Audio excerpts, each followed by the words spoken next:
Hi all, in today's video we're going to be looking at volumes of revolution, which is an extension to area under curves. Okay, so the first thing we're going to look at is the volume of revolution is formed when the area bounded by a curve, okay, so y equals f of x, and the x-axis with the two limits x equals a and x equals b is rotated completely about the x-axis. Okay, so to show what I mean by this, we're going to have a wee sketch. So we've got a set of axes here. Let's take a basic curve like a parabola, for example. Okay, and what it's saying here is in the first case, okay, we're taking this with respect to the x-axis, so we want to find two limits. Let's say we've got a limit a and a limit b. Okay, so that's the sort of shaded region that we're considering for this curve y equals f of x. Okay, and what's happening is we're spinning this round. Okay, so we're finding the area, but then we're spinning this round the x-axis. Okay, now my sort of rotation skills aren't very good, but I'm trying to show you it's getting spun around the x-axis that way. Okay, just like that arrow is trying to show you there. Now, when it's getting spun around the x-axis, we have this formula: volume equals the integral between the limits b and a of pi. So pi is always going to be included of the function y squared. Okay, so we need to square our function if it's not already given us like a square in respect to x, it's the x-axis. Okay, so that's the sort of picture we're looking at. Let's actually now look at an example. So, example 1. Find the volume generated by rotating about the x-axis, the area enclosed by the curve, y equals x cubed minus 2x squared, and the x-axis. Okay, so that's information we've got. So while I've got a sketch on, or while I've got a set of axes on it, so I can make a sketch of what this curve looks like for us. So the sketch actually goes something along the lines of, again, I'm not the best artistic skill here, but it goes along something like that. That's what this curve does. Okay, so that's y equals x cubed minus 2x squared. Okay, so what I need to do here, well, first of all, my limits there are where the curve cuts at the x-axis. So my first job is I need to find where those two are. Okay, they're going to give me my limits there. Okay, I could probably see what the first one is. The first one's going to be 0, okay, because it just cut at the origin there. But I still need to get the second one, which is b. Okay, so let's write this down. So the curve crosses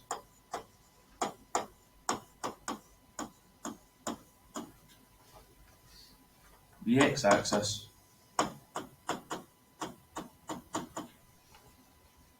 where x cubed minus 2x squared. Okay, and I need to make that equal to 0. I want to find when those would be roots. Okay, so we can take a common factor of x squared out. So that leaves me with x minus 2 equals 0. Solving both of that. So that x squared tells me that x is 0. Okay, that's good. That's the first one that I thought was there. And the second one tells me that x equals 2. Okay, so that's actually my a and b values there. I've got 0 and 2. Okay, so now I can go forward and substitute into my formula. Okay, so my formula, remind ourselves, so the volume is the limits b and a pi y squared with respect to x dx. Okay, so that's that there. So that's going to become limits between 2 and 0, pi times y squared. Okay, so y was the function x cubed minus 2x squared. I need to square that dx. Okay, so that's me just substituting in my function there. Okay, now it's always a good idea in these questions, unless the function has already got a pi in it, it might cancel, just to take that pi out.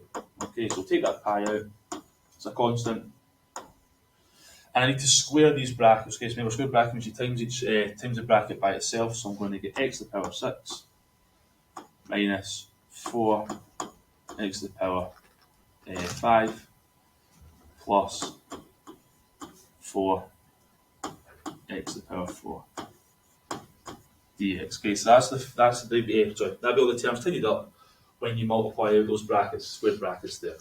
Okay, so that's what I'm integrating there. So let's now integrate these. Okay, so I'm going to get x to the power 7 over 7. Remember, my pi still out the front. Minus 4 over x to the power 6 divided by 6 plus 4x to the power 5 over 5 with the limits 2 and 0. Okay. I can tidy up one of my fractions, so it's a good idea to do that. Okay, that 4 over 6 can become 2x6 over 3 plus 4x to the power 5 over 5, limits 2 and 0. Okay, so I just tidied up my fractions a bit there. So I need to substitute 2 and 0 into this. Well, if I substitute 0 into this, my second limit, everything's going to vanish, so I don't even need to really worry about that. So it's going to be pi times, 2 to the power 7 over 7 minus 2 lots of 2 to the power 6 divided by 3 plus 4 lots of 2 to the power 5 over 5. Take away. Good idea just to write it. Okay, that pi would still have to times the second bracket there, so it's times in 0 because 0 gets substituted in, so nothing happens there. And eventually, if you solve that, you would get 128 over 105 pi. Okay, so that's the value we get. Okay, you just leave it as pi, don't times by 3.4, just leave it as pi, and because it's volume, units cubed. Okay, volume is a cubed thing, so that's what we've got there. So if we spun that graph round along the x-axis, that's the size of the volume it would have created, okay, between those two limits there. Okay, any questions about that? Okay, right, the next thing we're going to look at, okay, I'll give you a chance to copy that down, is we're going to look at now, because we can take the area against the y-axis, we can rotate along the y-axis as well, which means we can get a volume going that way. So that's going to be the next thing that we're going to look at. Okay. Right, okay. So, very similar picture, okay, so we'll copy that down. So the volume of revolution can be also formed when the area bounded by the curve y equals f of x is between the y-axis at two intervals a and b and is rotated completely about the y-axis. So we're spinning around the y-axis this time, okay. Now the picture to have in your head this time, okay, let's say I've got a curve y equals f of x like this.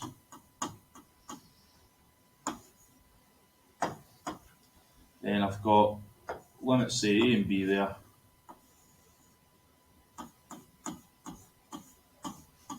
So that would be the area, okay, that would be the shaded region that we're talking about there. And what's happening is it's getting spun and rotated around the y-axis like that there. Okay. So that's the picture to have in your head. Okay, we're spinning around the y-axis this time. So because we're spinning around the y-axis means we've got a slightly different formula. Okay, you can see underneath my my graph, I've got the formula there. So the volume, okay, still between the limits b and a, the only difference is b and a is on the y-axis now, of pi x squared dy. So in other words, the x's and y's are just interchanged. Pi is still there, okay, so it's our function we need to get x squared, and then we're integrated with respect to y. Okay, so that's what we've got there. Okay, we'll look at an example. I'll get a chance to copy this down as well. So, find the volume generated by rotating about the y-axis, the area enclosed by the curve y equals x squared plus 1, with x greater than 0, and the x-axis and the line y equals 2. Okay, so that's the two things that we've got to consider there. Okay, I'll get a chance to copy that down.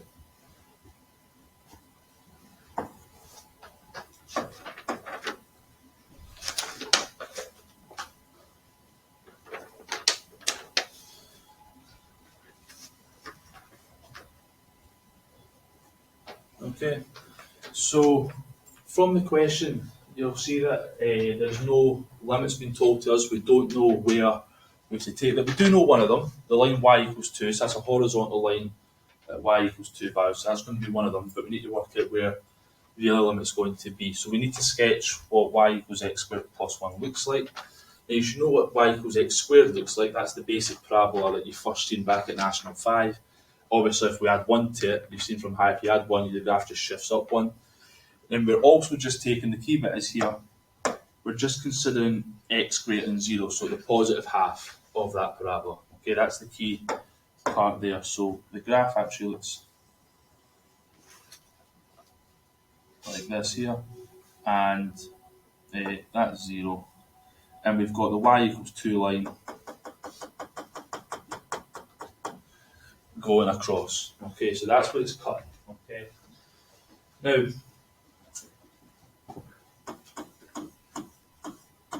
that's the area part there.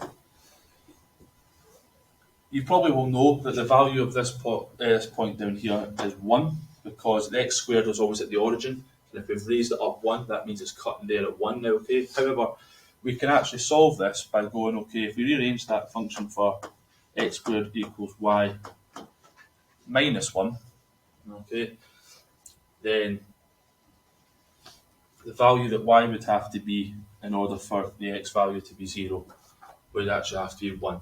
Okay, so that's why it cuts at 1 there as well. Okay, so there's 2 reasons why you could have seen that y is 1 there. Okay, I'd have just got it from the original curve, but if you think about rearranging the equation, you could have got it that way. Okay, so this is actually a good example, because a lot of times when you want to rearrange something, for example, you want x equals, I actually want x squared in my formula. So I don't actually need to rearrange this anymore. It's good to go with that. I don't need to take the square root of anything like this. Okay, so let's actually just try this question now using our new formula. Okay, so the volume is going to be limits between b and a pi, oops, not y squared anymore, x squared dy. Okay, we're spinning around the y-axis.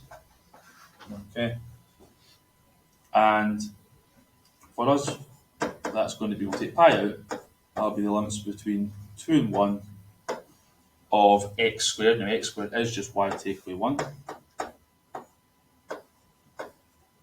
with respect to y.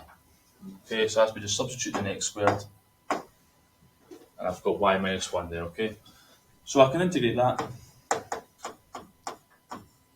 So that's going to become y squared over 2 minus y with the limits 2 and 1. Okay, substitute our limits in, so that's going to be pi times, okay, it's going to be 2 squared divided by 2, take away 2, minus, okay, pi needs to times this other limit go and substitute in, which is going to be 1 squared over 2 minus 1.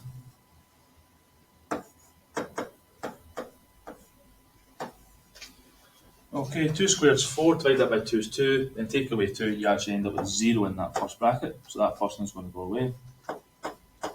Minus pi, okay, 1 squared is 1, okay, so a half take away 1 is actually negative a half. That's the end of my page. So the volume, okay, the 2 negatives will cancel on the right hand side bracket, so that gets me 1 over 2 pi units cubed. Okay, or you could write as pi over 2. Okay.